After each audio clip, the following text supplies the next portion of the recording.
ये screen share हो रही है, आप लोगों को सब स्क्रीन दिखाई देने लगी?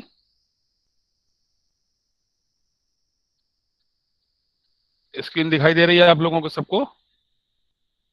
Yes sir. आवाज भी साफ आ रही है? यस ये सर। रमेश रमेश कोचले कौन है? जो स्क्रीन शेयर करेगा उसको रिमूव कर दिया जाएगा, इसलिए कोई भी स्क्रीन शेयर ना करे। मेरे अलावा कोई स्क्रीन शेयर नहीं करेगा।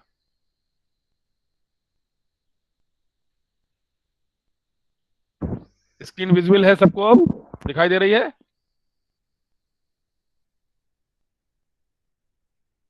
Yes sir. ओके। तो थोड़ा सा मैं रिवीजन करा देता हूँ वायरस का, कि Pasteur gave the name virus, और वायरस शब्द का मतलब होता है वेनम और poisonous fluid. Ivanovsky discover tobacco mosaic virus. Measuring ने इनको कॉन्टेजियम वाइवम फ्लूइडम कहा, और स्टेनले ने वायरस को क्रिस्टलाइज किया। वायरस को 5 किंगडम क्लासिफिकेशन में कोई भी स्थान नहीं मिला, because they are not considered as true living. इनको पूरी तरीके से जीवित नहीं माना गया।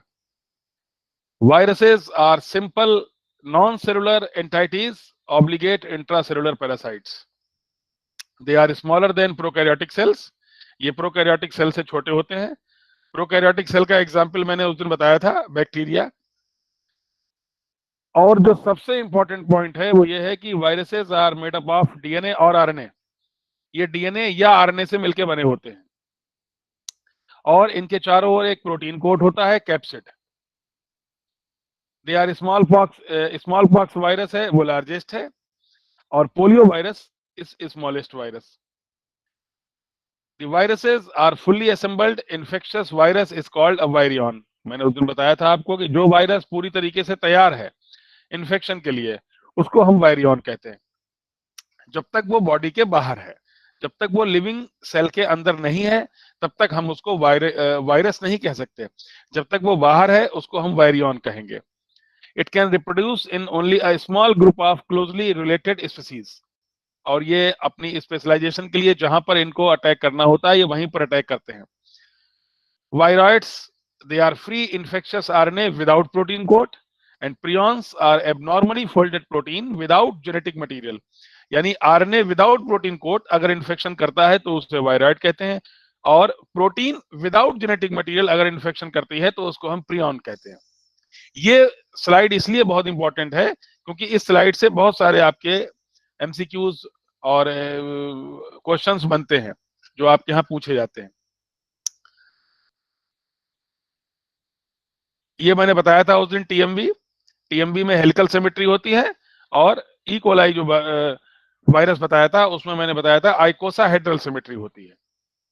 ये कुछ डीएनए आरएनए हमने बताए थे, और इनके आधार पर हमने आपको बताया था कि आपको पता करके लाना है कि कोरोना वायरस कैसा होता है। तो जो भी इस काम को करके लाया हो, जिसको मालूम है कि कोरोना वायरस किस कैटेगरी में फिट होता है, यहाँ पर ये मैंने बता रखा है, तो मुझे बताया कि कोरोना वायरस कहां पर फिट हो रहा है। कोई है? एनीबडी? किसी ने इस काम को किया? Yes sir. किसने किया? सर बोधिका। हाँ बोधिका, बोलो। Sir corona single stranded linear positive strand RNA में आएगा।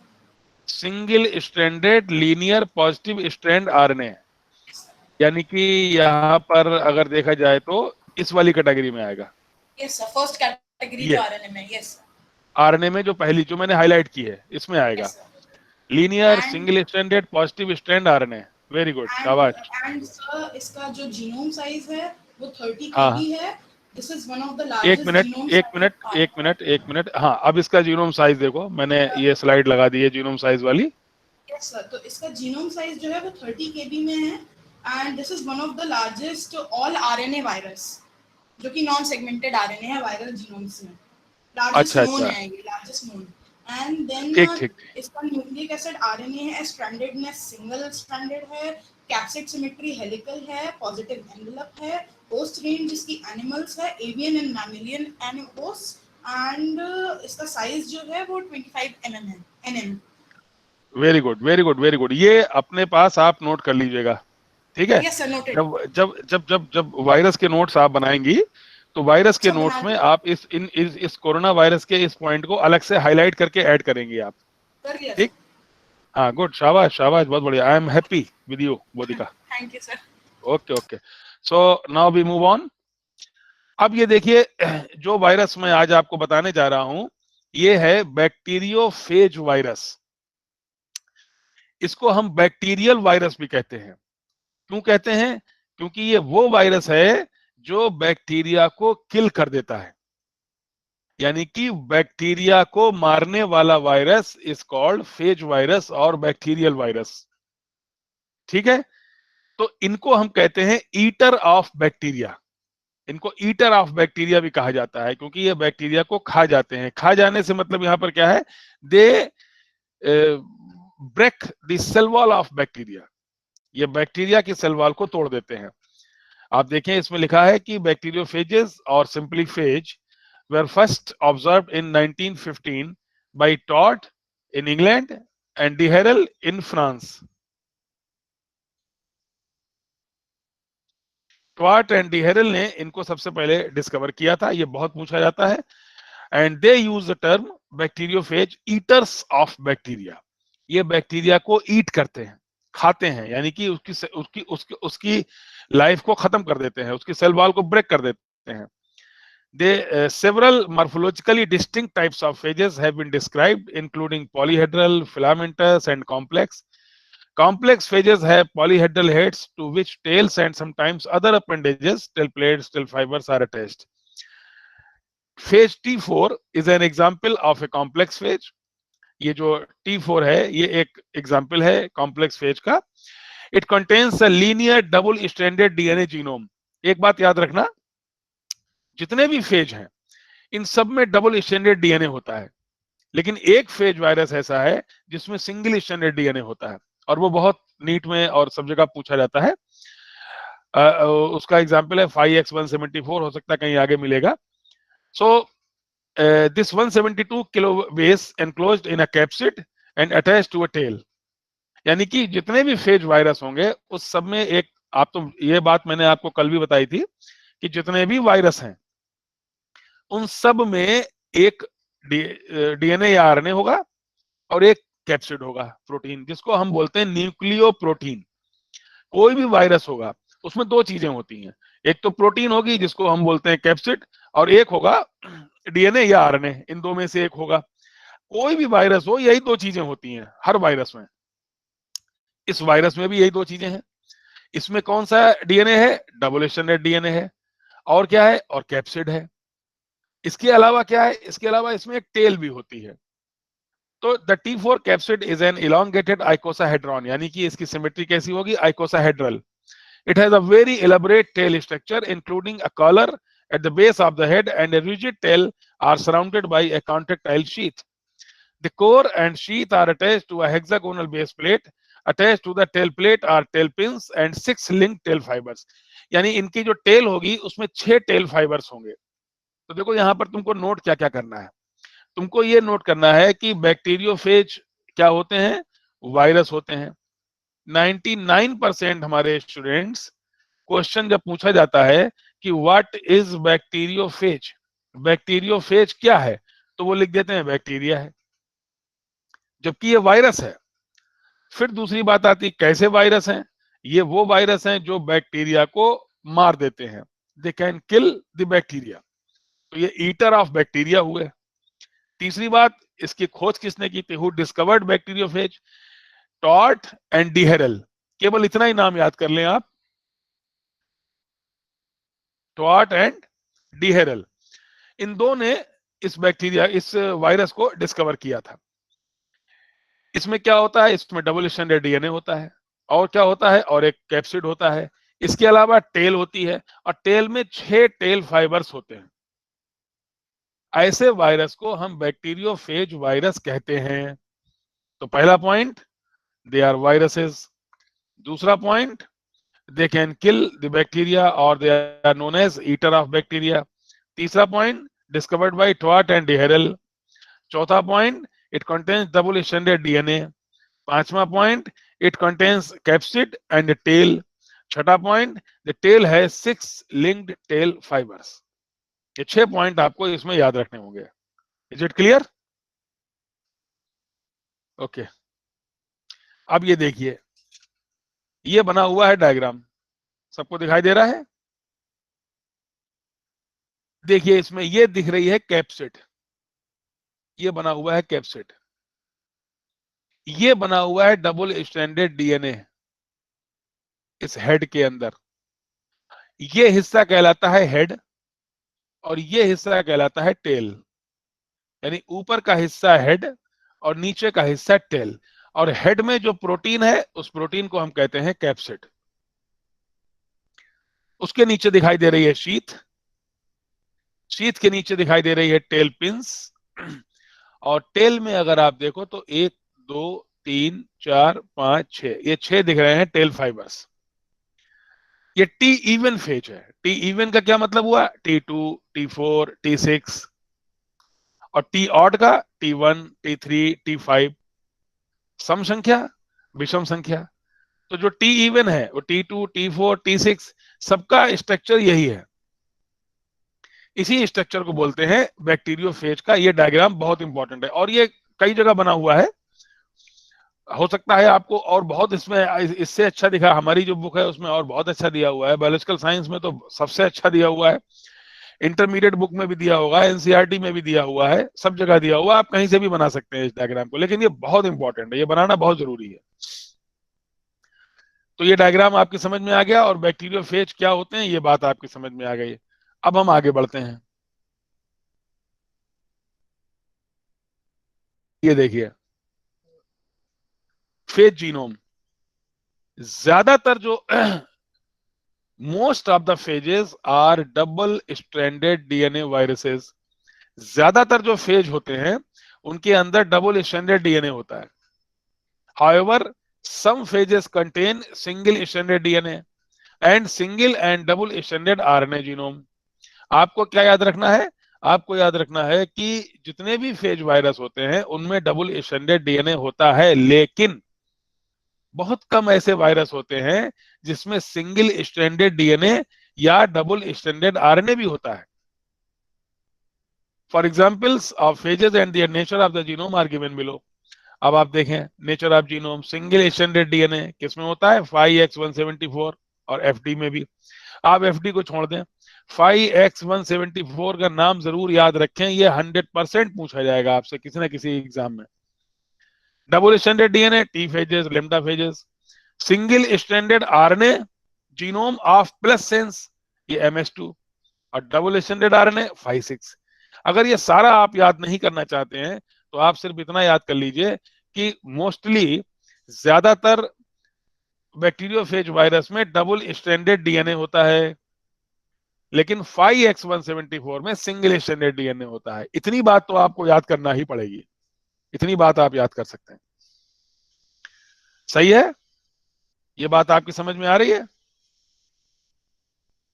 बताओ अदिति गुप्ता, क्या बात समझ में आई आपके?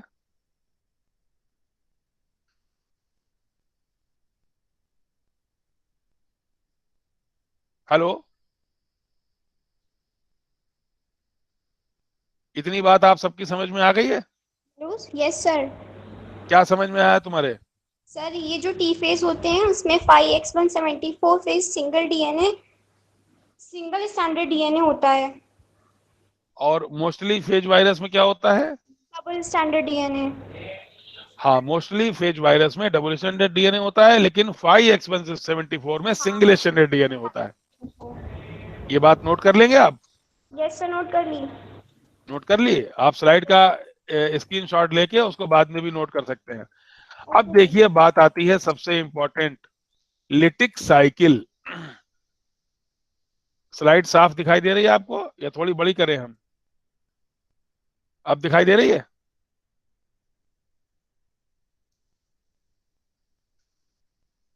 अब देखिए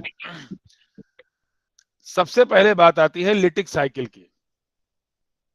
लिटिक साइकिल किसे कहते हैं इस बात को थोड़ा समझ लीजिएगा आप।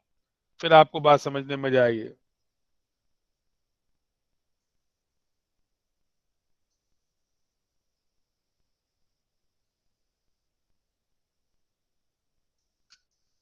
देखिए, अभी हमने बताया कि बैक्टीरियोफेज वायरस जो होते हैं वो ईटर ऑफ बैक्टीरिया होते हैं, यानी ये बैक्टीरिया को मार देते हैं। लिटिक अब बैक्टीरिया को मारना, आप जब आप किसी को किल करने के लिए कहते हैं तो किल करने की जो बात होती है वो तब अच्छी मानी जाती है जबकि वो चीज दिखाई दे रही हो। ना तो आपको वायरस दिखाई दे रहा है और ना बैक्टीरिया दिखाई दे रहा है, और हो क्या रहा है, केवल वायरस उस बैक्टीरिया की सेल वॉल को तोड़ देता है जिससे बैक्टीरिया की डेथ हो जाती है। तो बैक्टीरिया की सेल वॉल को तोड़ना, this is called lysis, and this cycle is known as lytic cycle. Breaking of cell wall of bacteria is known as lysis, and this cycle is known as lytic cycle. Lytic or vegetative life cycle culminates in the lysis, rupture of the host cell, rupture माने तोड़ना, and the release of numerous viral progeny, और बहुत से virus का बाहर आ जाना। Bacterial viruses exhibiting a life cycle only are also known as virulent bacteriophage or lytic phages. जो virus bacteria को मार देता है, उसकी सेल वॉल को तोड़ देता है, बैक्टीरिया को खत्म कर देता है, ऐसे वायरस, ऐसे फेज वायरुलेंट बैक्टीरियोफेज कहलाते हैं, because they inevitably cause the death and destruction of the host bacterium. Examples of virulent phages are the T-even phages. यानी जो वायरस बैक्टीरिया को मार देते हैं उनको कहते हैं वायरुलेंट बैक्टीरियोफेज। तो ये वायरुलेंट बैक्टीरियोफेज होते हैं। अब आपको देखना है कि ये the lytic life cycle consist of 5 steps: attachment, penetration, synthesis, assembly and release. जब कोई वायरस किसी बैक्टीरिया पर अटैक करता है तो उसमें 5 प्रोसेस होते हैं।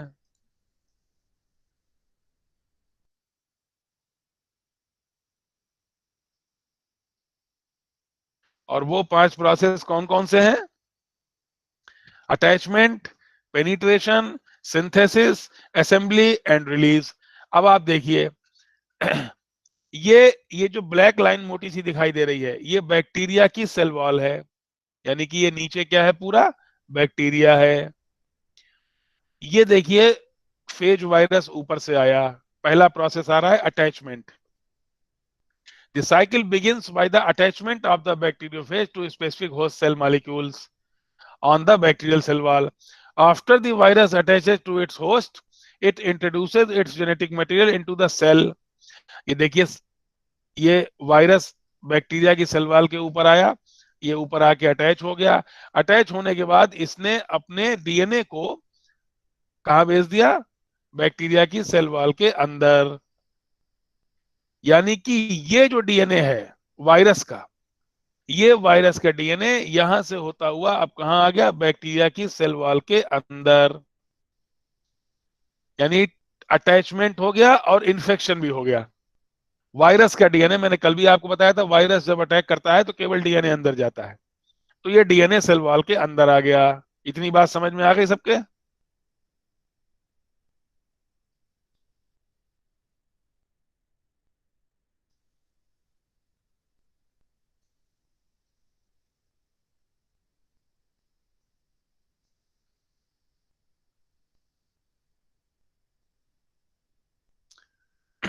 अब देखिए आप, ये सबको दिखाई दे रहा है?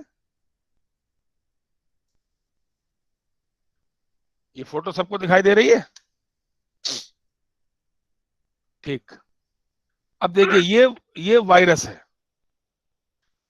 ये जब तक बाहर है इसको हम कहेंगे वायरियन। आप देखिए लिखा हुआ दिखाई दे रहा है वायरियन, ये वायरियन कहलाएगा। वायरियन का ये यानी कि ये कंप्लीट वायरस है जो इन्फेक्शन कर सकता है। ये हमारी बैक्टीरिया की सेल है, ये जिसको हम कह रहे हैं होस्ट, यानी ये हमारा शरीर समझ लो आप। होस्ट में बैक्टीरिया ही नहीं हो सकता हम लोग भी हो। ये तो बैक्टीरियोफेज है, तो बैक्टीरिया को किल करेगा। अगर ये कोरोना वायरस होता तो ये हमारी बॉडी होती। आप समझ लो कि कोरोना वायरस कैसे अटैक करता है हमारे ऊपर। ये देखिए वायरियन, ये कैप्सिड रिमेन्स आउटसाइड, ये देखिए प्रोटीन कोट बाहर रह गया और वायरस का जो डीएनए है वो अंदर आ गया। ये सेकंड स्टेप कहलाया पेनिट्रेशन।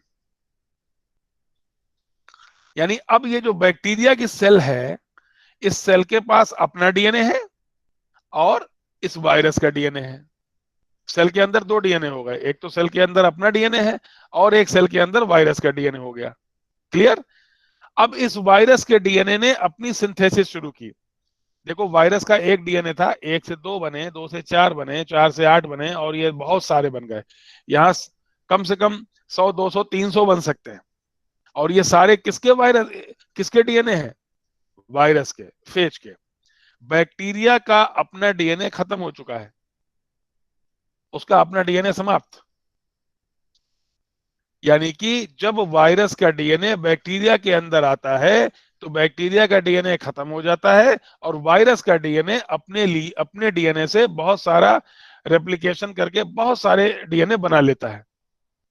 और जब डीएनए बन जाता है बहुत सारा, तो वो डीएनए अपने लिए बनाती है प्रोटीन। देखिए हर डीएनए ने अपने लिए कैप्सिड बना लिया अंदर। यानी अगर आप गौर से देखें तो हर सेल के अंदर एक कंप्लीट वायरस तैयार हो गया। उसके बाद बैक्टीरिया की सेल वॉल को तोड़ दिया जाता है और नए जो वायरस पार्टिकल बने ये बाहर आ जाते हैं।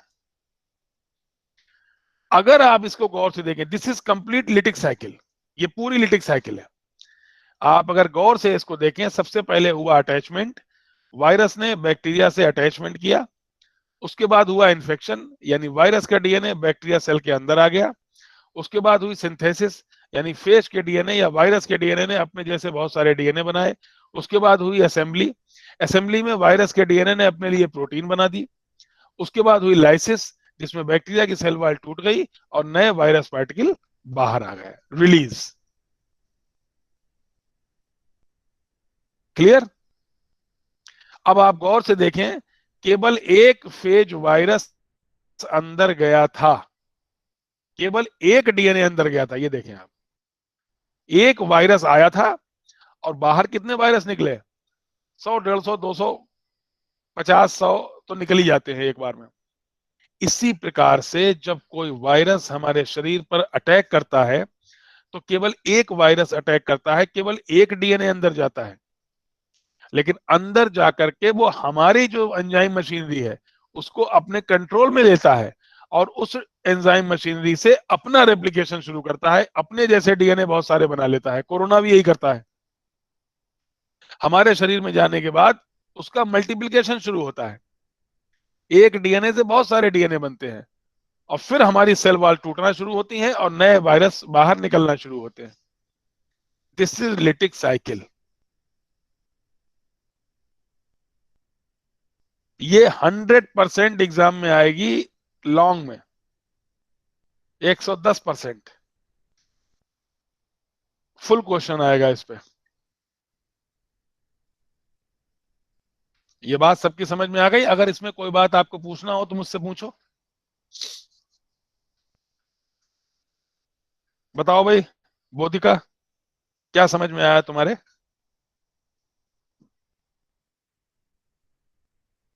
सर ये समझ में आया Exactly. कि साइकिल में 5 स्टेप्स होते Okay. हैं लिटिक साइकिल में। तो सबसे पहला स्टेप होता है हमारा कि जिसमें डीएनए जो Yeah. वायरियन होता है, वायरियन वो होस्ट सेल के This ऊपर this process is called वो एब्जॉर्प्शन या फिर attachment. adsorption, yeah, attachment. Okay, ठीक। Okay. ओके, फिर उसके बाद जो सेकंड प्रोसेस है उसके अंदर वो अपने डीएनए को ट्रांसफर कर देता है, इंजेक्ट कर देता है दूसरे Into the host. तो इसे introduction into the host. This is called penetration. And host bacteria, this is called penetration, infection, introduction, anything. Very good, very good. Then उसके बाद जो होता है वो जो डीएनए है वो अंदर अपने लिए प्रोटीन सिंथेसिस करता है। ओके तो इस प्रोसेस को सिंथेसिस भी कहते हैं, है ना, okay synthesis of phases. Okay okay, फिर उसके बाद क्योंकि ये सब अभी अलग अलग होते हैं तो इनकी असेंबली होती है फिर। ओके, तो असेंबली जो एक्चुअली होती है, this virus, the DNA has the property to make the body for itself. हमारी बॉडी जो बनती है, हम लोगों का जो ह्यूमन बीइंग्स का शरीर होता है, तो ये it is actually being made by the DNA. Okay, DNA is the genetic material, it has the capability two of creating new synthesize a new body. A new body. Okay, तो Okay, so नई DNA makes the capsid and prepare or assemble itself in a body.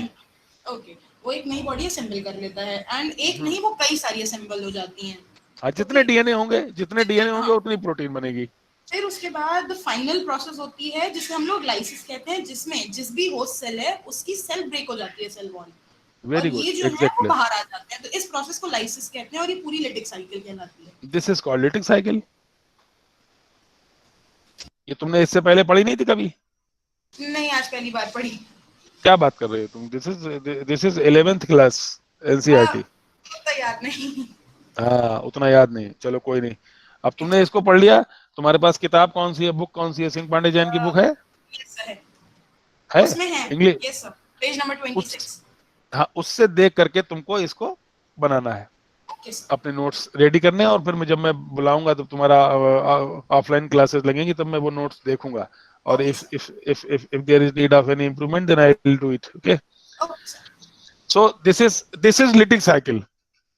अब किसी को कुछ पूछना हो तो मुझसे पूछे, नहीं तो मैं एक साइकिल छोटी सी और बताऊं, उसके बाद आपकी जूलॉजी की क्लास होगी। मेरे ख्याल से सबको क्लियर हो गया। ओके ओके, अब देखिए यहां पर आता है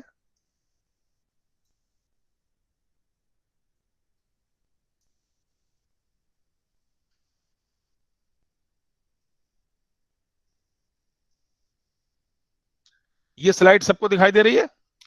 अभी आपने देखा था लिटिक साइकिल। लिटिक साइकिल में जब वायरस का डीएनए अंदर गया तो अंदर जाकर के उसने उस डीएनए को, बैक्टीरिया के डीएनए की सिंथेसिस को रोक दिया, उसके मल्टीप्लिकेशन को रोक दिया और अपना मल्टीप्लिकेशन स्टार्ट कर दिया। This is called lysis, lytic cycle. यहां पर एक साइकिल और है जिसको हम बोलते हैं लाइसोजेनी। अब आप जरा इसको गौर से देखो, ये है बैक्टीरिया की सेल और ये है बैक्टीरिया का डीएनए, ये वायरस है। जैसे अभी आपने पढ़ा था कि अटैचमेंट हुआ था, फिर पेनिट्रेशन हुआ था, इसमें भी देखो सबसे पहले अटैचमेंट हो रहा है, वायरस ने अटैचमेंट किया और उसके बाद वायरस का डीएनए अंदर आ गया। ये देखिए वायरस का डीएनए अंदर आ गया। अब आप देखिए सेल के अंदर दो डीएनए हो गए, एक तो बैक्टीरिया का डीएनए और एक वायरस का डीएनए। उसके बाद आप गौर से देखें, ये वायरस का जो डीएनए है ये बैक्टीरिया के डीएनए से अटैच हो गया। ये देखें, आप अलग कलर से दिखा देना। अब इस सेल में दो टाइप के डीएनए हैं, एक बैक्टीरिया का डीएनए है और एक वायरस का डीएनए है। अब आप नीचे जो लिखा हुआ है इसे गौर से पढ़ें। In the lysogenic cycle the phage DNA first integrates into the bacterial chromosome to produce the prophage. ये सेल कहलाएगी prophage. When the bacterium reproduces, the prophage is also copied and is present in each of the daughter cells. जब जब virus का DNA multiply करेगा तभी bacteria का DNA भी multiply करेगा, और ये जितने भी डीएनए होंगे सब में ये दोनों डीएनए मौजूद होंगे।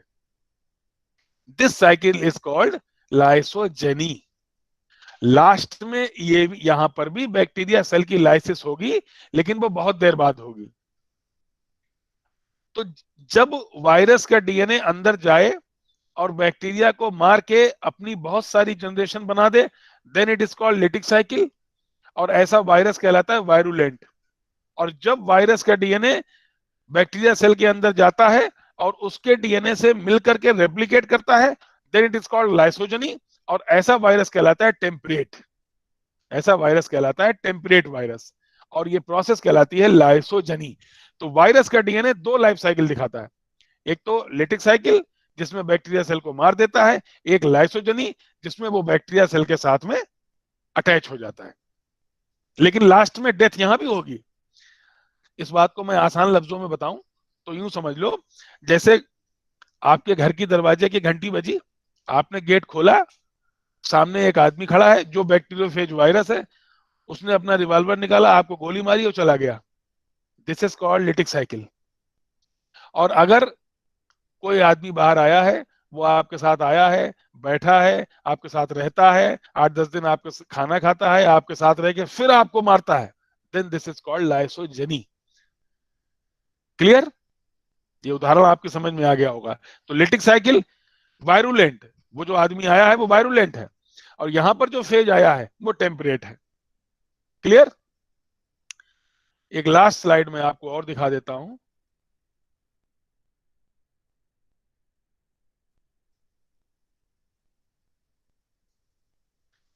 ये लेमडा फेज है, ये फेज वायरस है, ये लिटिक साइकिल शो करता है डीएनए रेप्लिकेशन, सिंथेसिस, आप capsid maturation, host cell lysis, host cell की डेथ हो गई।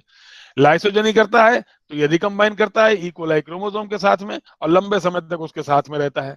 बस ये लिटिक साइकिल है, ये लाइसोजेनी है। तो मुझे उम्मीद है आपकी समझ में पूरी बात आ गई होगी। ये वो किताब है जिससे मैंने ये पूरा लेक्चर तैयार किया है। Clear? And thank you so much for virus. कल मुमताज सर आपकी क्लास लेंगे बॉटनी की, परसों मैं आपको बैक्टीरिया पढ़ाऊंगा, कल वो एल्गी पढ़ाएंगे आपको। अब बताइए किसी को कुछ पूछना है?